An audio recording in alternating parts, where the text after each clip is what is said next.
We are now on to our 6th chapter of Fortnite, and it had me thinking about some of our older chapters and some features that were only featured in a specific chapter, and once that chapter ended, these features were vaulted and have never seen the light of day again. So in today's video, we are going to go chapter by chapter and discuss some of Fortnite's one chapter features that we haven't seen again, and trust me, you're going to want to stay till the end because there are some crazy features that you probably forgot about on this list. With that all being said, be sure to leave a like if you go on to enjoy the video. Use code TYFRYZ in the Fortnite item shop as always. And yeah, let's get into this revisitation down memory lane. All right, so of course we are going to start with chapter 1. And chapter 1 is quite interesting because almost all of the features that were introduced in Fortnite during this time have carried over to other chapters. And of course, I am not talking about weapons, that type of stuff. That would make this video so long, and so we are excluding weapons from this video. But the first feature from chapter 1 that I kind of thought about was the block. I just recently made a whole video talking about what my favorite block locations are, so go check that out if you haven't already. And I will put a little bit of an asterisk on this point in the video because the block 2.0 did come back in chapter 3, but I'm exclusively talking about the block 1.0, of course, the location that was added in season 7. The block was essentially like a precursor or like a big advertisement for creative mode. It was a way for players to get their own personally handmade locations onto the actual playable Fortnite map. And many of these locations were really good. I remember from the World Cup, Tfue actually landed at the block. And that is a, what, $30 million tournament right there. And yeah, it goes to show that the block was a serious drop spot and it wasn't just kind of a joke in the community. Obviously, the block no longer exists for reasons that I'm not really going to touch on this video. Obviously, there was some stuff that was added into one of the locations, and that caused Epic Games to just totally remove the block, basically hoping that everyone would just kind of forget about it.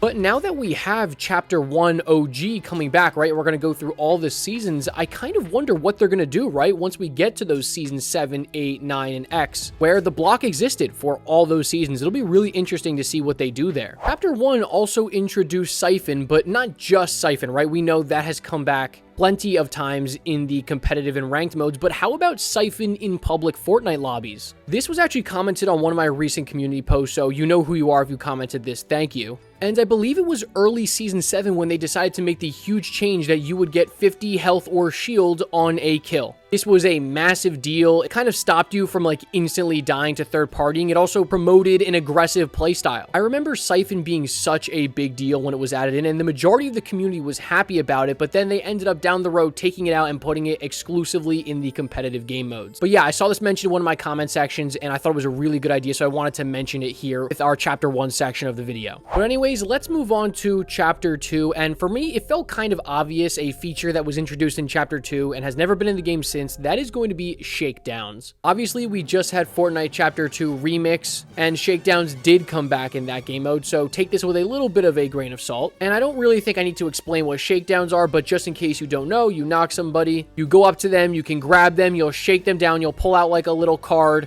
and it'll show you, actually mark on your screen where their teammates are.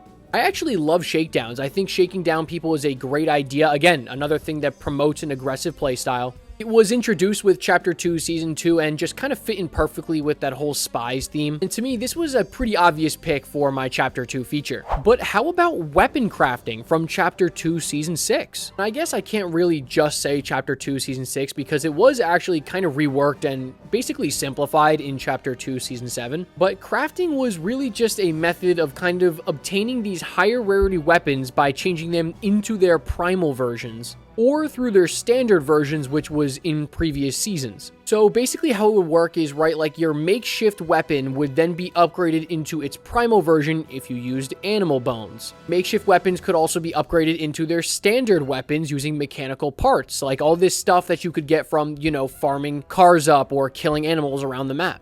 I'll just be flat out honest with you. You guys know I do not like Chapter 2 Season 6, and I think the crafting idea was really neat. It was made a ton better in Chapter 2 Season 7 and 8, but that original Chapter 2 Season 6 version was really bad. You basically had this situation where, you know, the makeshift weapons were your platform weapons. The problem was they were everywhere, all over the ground, and they were horrible. So it created this really weird loophole where, like, if you had a makeshift weapon and you were going up against somebody with, like, you know, a standard AR or a standard pump, you were going to get absolutely destroyed every single time. I just really did not like the crafting system, and that is one of the main reasons why I did not like Chapter 2 Season 6 as a whole. Also, very quick honorable mention here at the very end of Chapter 2. How about the Chapter 2 Season 7 Mothership minigame? We have never even seen anything close to that. It was such a cool feature, so Chapter 2 Season 7-ish, you know what I'm saying? Unbelievable feature. I love the idea. It was so cool, and I would love to see some type of iteration of the Mothership minigame come back. All right, we have now moved on to Chapter 3. There are some very obvious picks here. My first pick would be the tents. Let me just say something, like,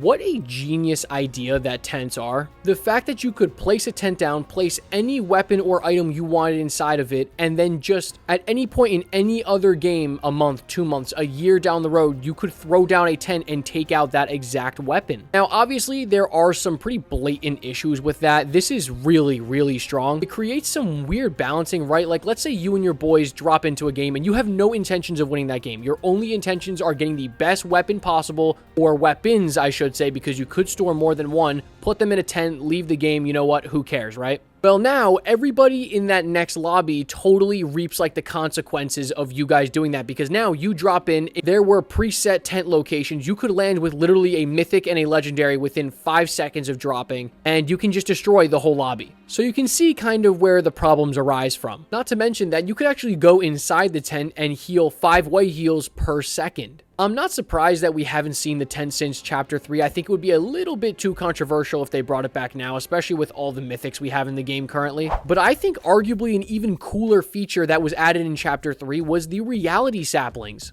I kind of wanted to talk about the reality saplings in the same breath as talking about the tent, because it's very similar. They use that same unique mechanic that lets you kind of have an ability that lasts past just the current match and into multiple different matches. Of course, the reality saplings were added in Chapter 3, Season 3, and there would be reality seeds all around the map. You would then take that seed and you would plant it, and it would stay in the same spot across all different matches, right? So if I threw it in Greasy Grove in one match and I hopped back on the game in a week, my reality sapling would still be in the same exact spot in Greasy Grove. There would be fruit that would hang off of the reality sapling, and that fruit could be upgraded in rarity by weeding the plant once every 24 real world hours. Fruits could be upgraded from uncommon to mythic rarity, and then after you upgraded to the mythic rarity, once you pick the fruit, it would destroy the sapling, and then you would basically have to do it all over again, right? You would find another sapling, plant it, do that whole process again. It was a really, really cool mechanic. You can see, though, where the problem is with this. Again, you can drop into the game and have a mythic item literally like that. You can have it instantly.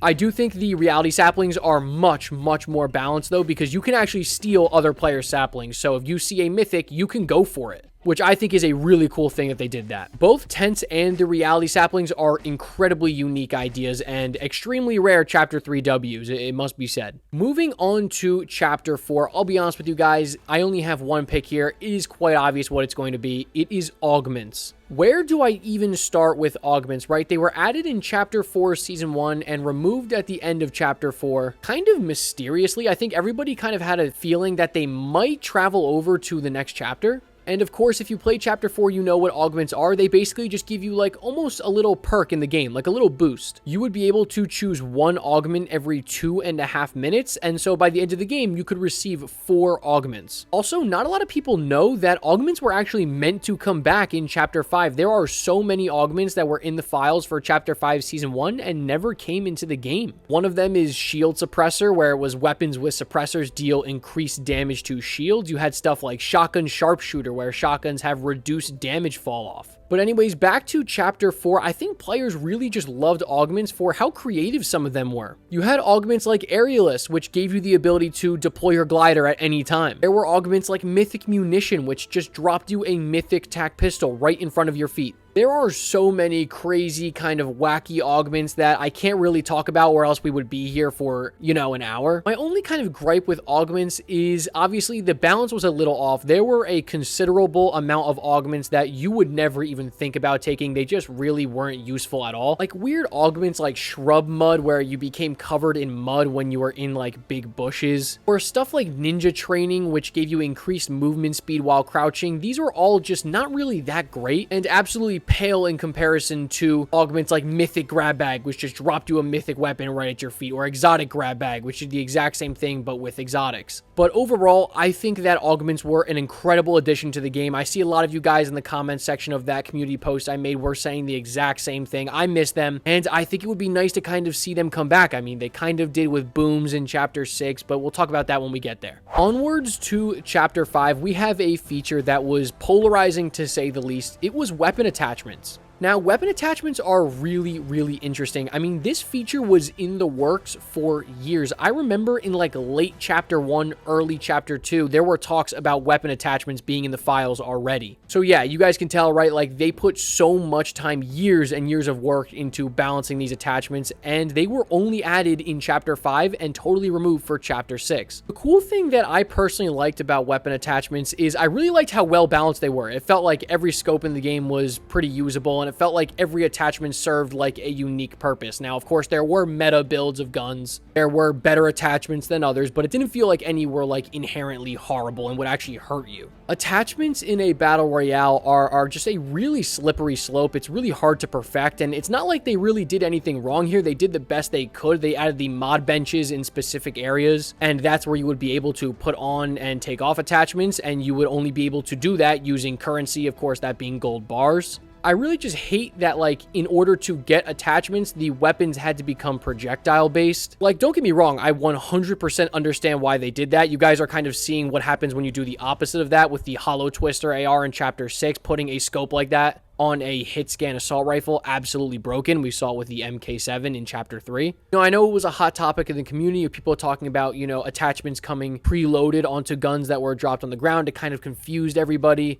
And yeah, so let me know in the comment section what you think about chapter 5 attachments. Personally, I'm kind of indifferent to them. I don't really miss them in chapter 6, but I do kind of miss, you know, the unique level of customization they added. And I'll say one thing, that P2X optic is gorgeous. Put that thing on a Reaper sniper rifle. It was like you had unlimited aimbot. That P2X optic was special. That's one thing I will say. And finally, we have chapter 6. Now, obviously, there is no chapter after chapter 6, so I can't tell whether these features that are being currently introduced into this chapter are ever going to come back in future ones, but since there are a bunch of new features, we can just talk about them now. In chapter 4, I briefly mentioned boons and how those are kind of similar to augments, and yeah, those were added in chapter 6. Currently, there's only 4 of them. A lot of them feel kind of insignificant and they don't have that much impact on the game. For example, like the fire boon just lets you reload your weapons faster, and the water boon lets you grant health and shields while you're swimming, and that actually was literally an augment. Boons are crazy. I mean, I'm interested to see kind of which ones they add down the road, but for now, this is a feature that is decent, but I don't see it going past chapter 6. But my final feature for chapter 6 is going to be sprites. So sprites are really interesting. We haven't really seen anything like this before. There are 3 elemental types of them. These sprites are basically just kind of like AIs that roam the map, except for the earth sprite, which I'll talk about in a little bit. They're these really cool AIs that have like multiple purposes, right? You can either take them and put them in a shrine and they will drop loot and they will give you the boon that corresponds to the element of that sprite. You can also pick them up and throw them down and use their abilities. So obviously the air one, you could throw that down and it gives you basically glider redeploy. It shoots you straight up into the air. And then you have, you know, the shield sprite, which you can throw down and acts as almost like a mini shield keg. You also have the earth sprite, which not a lot of people know about, but you can actually feed the earth sprite a weapon and it will give you a random one back in a legendary rarity.